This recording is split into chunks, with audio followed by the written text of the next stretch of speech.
ভৰালীয়ে এই পানীতোলা পকীঘাটটো তেওঁৰ প্ৰয়াত মাতৃৰ স্মৰণত এইটো নিৰ্মাণ কৰি দিছে আৰু তাকে আজি উদ্বোধন কৰি মই আমাৰ গাঁওবাসী ৰাইজৰ হাতত অৰ্পণ কৰিছোঁ।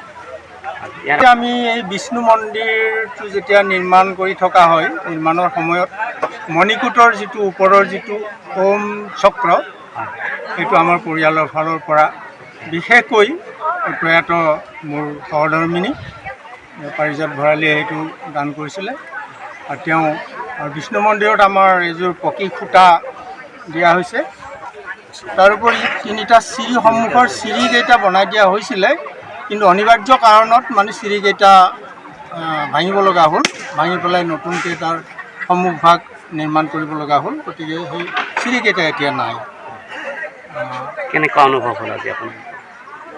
মই আজি নিজকে অলপ গৌৰৱান্বিত বোধ কৰিছোঁ, কাৰণ তেওঁৰ স্মৃতিত এটি বস্তু ৰাইজৰ যিটো অত্যন্ত আৱশ্যকীয় এটি অভাৱ পূৰণ হ'ল, সেইখিনি দিবলৈ পাই মই নিজকে কৃতাৰ্থ মানিছোঁ। আৰু সেইখিনি আদৰ যত্ন কৰি সৎ ব্যৱহাৰ কৰি ৰাইজে নিজৰ কামত ব্যৱহাৰ কৰিব বুলি মই আশা কৰিছোঁ। আৰু উপস্থিত থাকিবলৈ পায় এই নথৈ আনন্দ খুলি দিছে, বিষ্ণু বাবাই দিছে, নথৈ সমাজ দেখা পাইছোঁ। কিমান বয়সত ভৰি দিছে আপুনি? মানুহবিলাকক দেখা পাই নথৈ আৰু জীৱনবিলাক তেওঁলোকে ঘূৰে পাব। এই বহাগৰ পৰাই সেই বহাগলৈকে আকৌ জীৱন ধাৰণা শিক্ষা দীক্ষাত আগবাঢ়িব, এইবুলি এটা কল্পনা মনতে ৰাখিছোঁ। বাপে এই বাচ্চা সকলে পঢ়ক, সকলে তোতে পৃথিৱীখনত কোদাল মানে পাকা চলাইছে, এইবিলাক নষ্ট পথ বেয়া কথা। মানুহক পঢ়িলে নিশ্চয় ফল পাবি। তাৰ বাবে মই কান্দি থাকোঁ। নিজে মই চলিগেখনক পঢ়াইছিলোঁ, বাপে আপুনি শিক্ষকতা কৰিছিলে? কৰিছিলোঁ চলিগেখনক। সেইকাৰণে চলি আগত এই পাৰ্টিটো দণ্ডপা উঠি গৈছে। এই সৰু মাখাই 4 টকা কৰে কৰি বোলে একেবাৰে তাতক জীৱন আৰু ঘূৰে নাপায়। আমাৰ ছাত্ৰ জীৱন কিমান বছৰত ভৰি দিলে আপুনি? আপোনাৰ বয়স কিমান? 86 মান হ'ব। 86 বছৰ।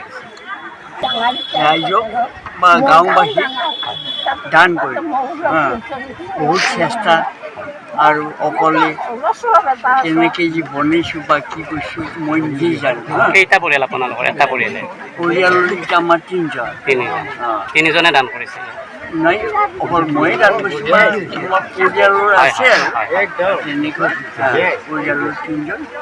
গতিকে মই স্বইচ্ছামতে দান কৰিছোঁ।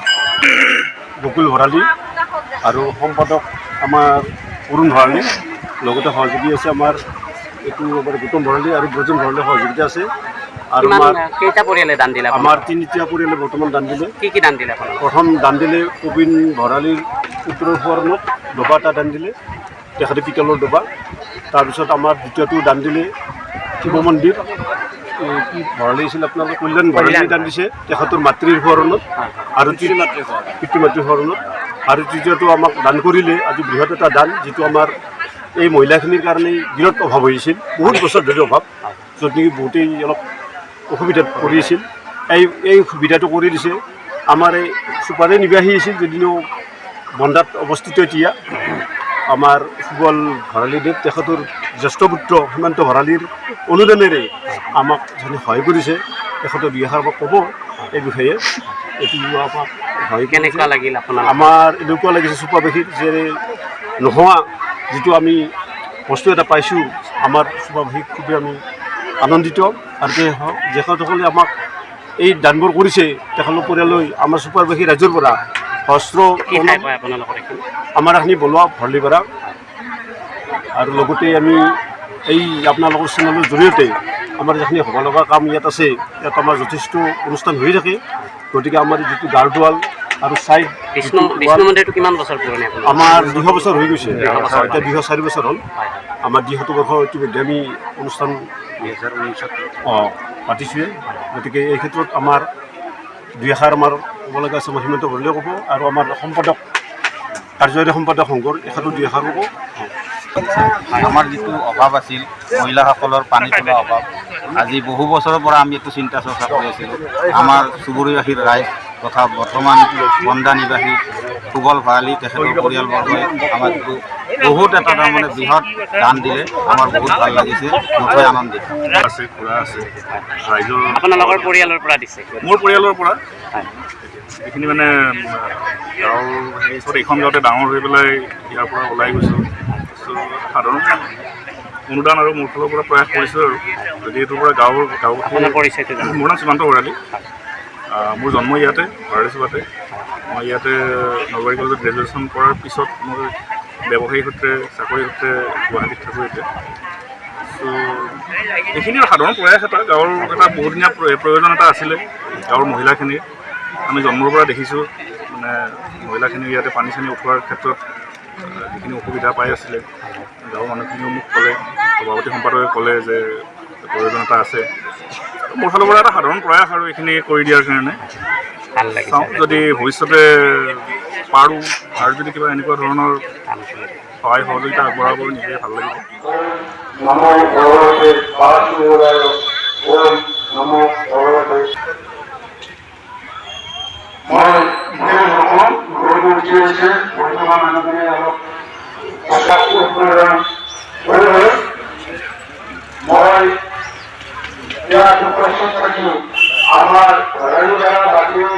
যে আগৰ ছেলে গ্ৰামেৰ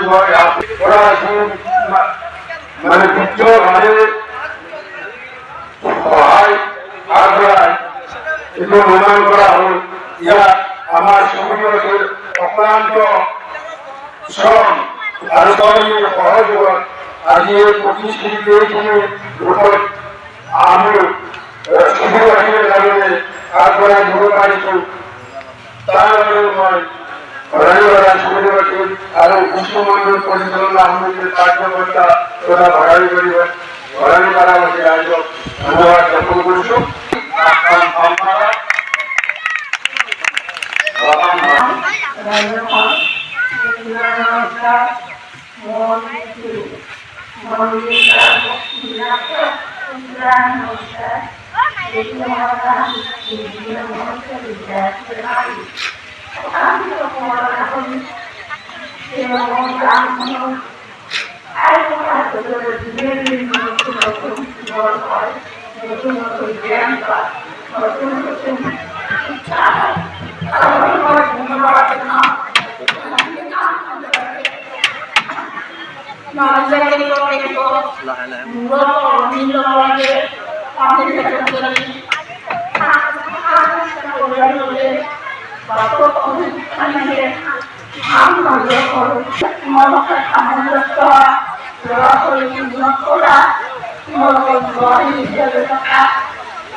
বৰ্তমান গুৱাহাটী বন্ধা নিবাসী কিন্তু আমাৰ চুবুৰীয়াবাসীৰ লগত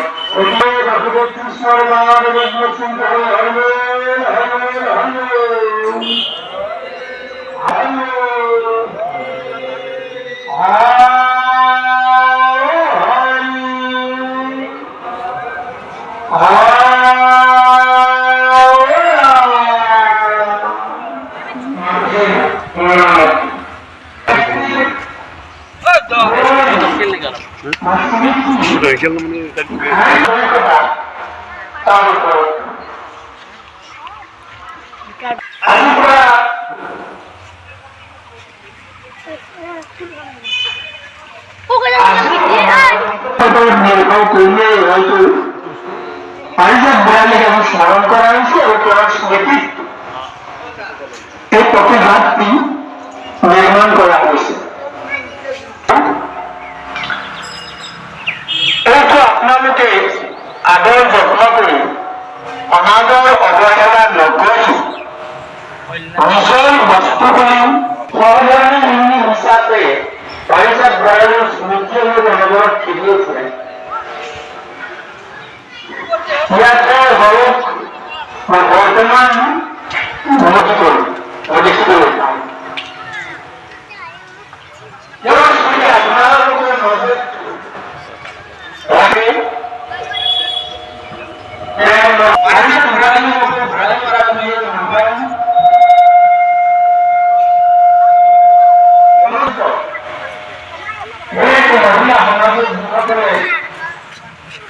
ৰাজনীতিৰ ক্ষেত্ৰত অলপ বৰ্তমান মই খুব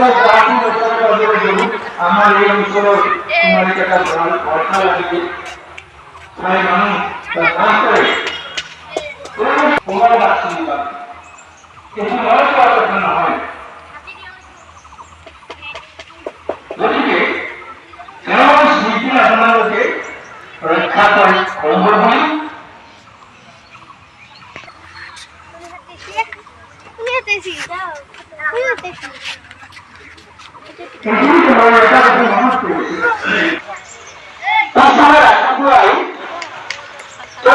সুৰক্ষাৰ উদ্দেশ্য মই নিজে যত অগৰু গছৰ পুলি সাঁচি গছ বুলিও কয় অগৰু গছৰ পুলি নিজ হাতে মই ৰোপণ কৰিছিলো। পুলিটো দুবছৰৰ ভিতৰত ইমান সুন্দৰ চেহেৰা দি ডাঙৰ হৈছিলে হাতেৰে ঢুকি নোপোৱা হৈছিল। সৰু পুলি এটা মই ৰোপণ কৰিছিলো।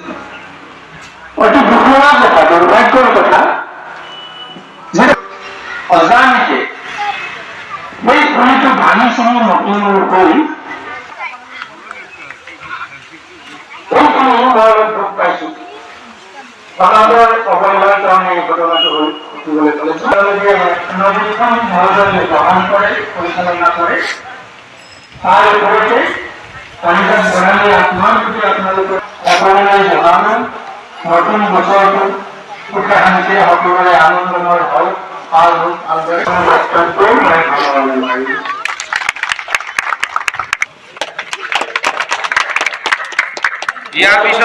ইয়াৰ পিছত